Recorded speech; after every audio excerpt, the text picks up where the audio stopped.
کیا ہوا؟ تو پھر ظلم کی انتہا ہے کہ نہیں؟ نبیوں کو اس بارے میں جانوروں کے ساتھ ملا دینا، پاگلوں کے ساتھ ملا دینا، یہ ظلم ہے یا نہیں ہے؟ ایک جگہ میں تقریر کے لیے گیا تو وہ سن لیں اشرف سیالوی آ رہا ہے، تو پھر ان کے جو بڑے گھنٹ قسم کے ملا ہوتے ہیں وہ آ جاتے ہیں بڑے سوال وغیرہ کرنے کے لیے، تو بڑے خراٹ قسم کے مولوی تھے، تو وہ آ گئے تو پوچھتے ہیں چھالوی صاحب یہ نبی پاک کو علم کلی ہے یہ جزئی ہے؟ میں نے کہا میرے نزدیک تو یہ سوال ہی غلط ہے، لغو ہے، کلی بھی ہے جزئی بھی ہے، آپ کا علم کلی بھی ہے جزئی بھی ہے، یہ کوئی تقابل نہیں نبی پاک کی ذات میں کلی جزئی کا، وہ کیسے؟ میں نے کہا کلی مصداق کے لحاظ سے کتنے قسم ہے یہ بیان کرو کہ کلی مصداق کے لحاظ سے کتنے قسم ہے؟ وہ کہنے لگے جنس نوع فصل خاص ارجاں۔ میں نے کہا یہ مفہوم کے لحاظ سے ہے، مصداق کے لحاظ سے نہیں ہے، میں مصداق کے لحاظ سے پوچھ رہا ہوں کلی کتنے قسم ہے؟ تو وہ جواب کوئی نہ دے سکے۔ میں نے کہا چلو میں بتلا دیتا ہوں، کوئی بات نہیں۔ کلی کے مصداق کے لحاظ سے 7 قسم ہے، جس کا کوئی فرق بھی خارج میں پایا جانا محال ہے، مگر مفہوم عام ہے، جس طرح لا شیء لا ممکن لا موجود، یہ بھی کلی ہے۔ کوئی فرق بھی بالفعل نہ ہو لیکن ممکن ہو پایا جانا، جس طرح انقا پرندہ کہتے ہیں، چونچ مشرق میں، دم مغرب میں، ایک پر جنوب میں، ایک شمال میں، ہاتھی اٹھا کے اڑ جاتا ہے، تو ہے اس کا وجود کوئی نہ لیکن کلی ہے، کیونکہ مفہوم اس کا عام ہے، کئی افراد اس کے ہو سکتے ہیں عقلاً، یہ بھی کلی ہے۔ ایک پایا جائے فرد دوسرا محال ہو، جس طرح واجب الوجود، ایک اللہ کی ذات ہے جو اپنے آپ موجود ہے، دوسرا ساتھ موجود کوئی نہیں لیکن پھر بھی واجب الوجود کلی ہے۔ شمس ہے قمر ہے، تو ایک ایک فرد موجود ہے، دوسرا ممکن ہے بالفعل کوئی نہیں، ہے کلی یہ بھی۔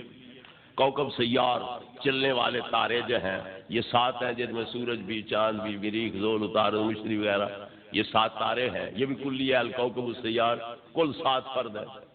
انسان بھی کلی ہے جو اس وقت 6 ارب اور 20 یا 50 کروڑ کے قریب پہنچے ہوئے ہیں، یہ بھی کلی ہے، مگر اس کو کیا کہتے ہیں کہ یہ کلی غیر متناہی لا تکفی ہے، کہ جتنے آج ہیں وہ گنے جا سکتے ہیں مگر کل اور پیدا ہو جائیں گے، بڑھ جائیں گے، پرسوں اور پیدا ہو جائیں گے۔ اکیلے حضرت آدم تھے تو اب کتنے بن گئے؟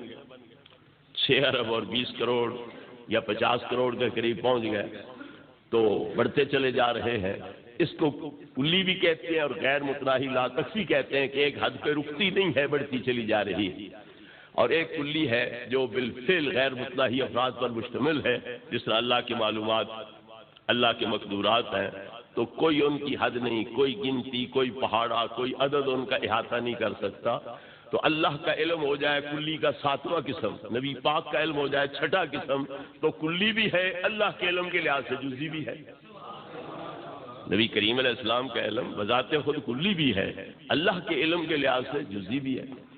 جس طرح انسان حیوانات کا منطقیوں کے نزدیک ایک شعبہ ہے، ایک نوع ہے، تو حیوان جنس ہے، یہ اس کی ایک نوع ہے، تو بذات خود یہ کلی بھی ہے مگر حیوان کے لحاظ سے جزئی بھی ہے۔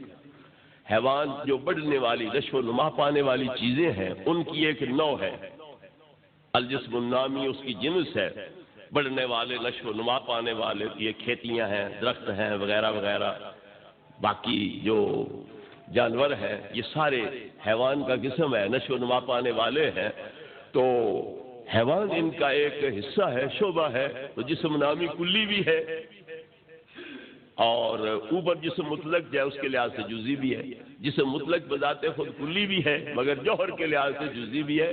تو نبی کریم علیہ السلام کا علم مخلوق کے لحاظ سے کلی ہے اور اللہ رب العزت کے علم کے لحاظ سے جزئی ہے۔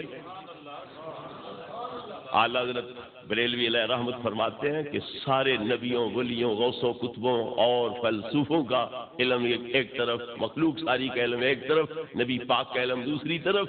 نبی پاک کا علم سمندر ہے، ساری مخلوق کا علم قطرہ ہے، اور نبی پاک کا علم ایک طرف ہو، اللہ رب العزت کا علم دوسری طرف ہو، تو جو قطرے کو ساتھ سمندر سے نسبت ہوتی ہے وہ بھی نبی پاک کے علم کو اللہ پاک کے علم سے نسبت نہیں، اس کا علم بالفعل غیر متراہی ہے۔ تو لہذا کلی جزی جھگڑے لغو اور باطل ہے.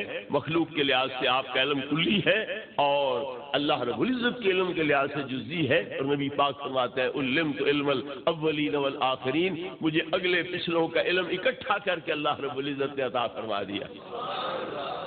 لہذا اللہ کی عطا سے آپ غیب جانتے ہیں اور وہ کلی ہے مخلوق کے لحاظ سے، اگرچہ اللہ رب العزت کے علم کے لحاظ سے جزی ہے.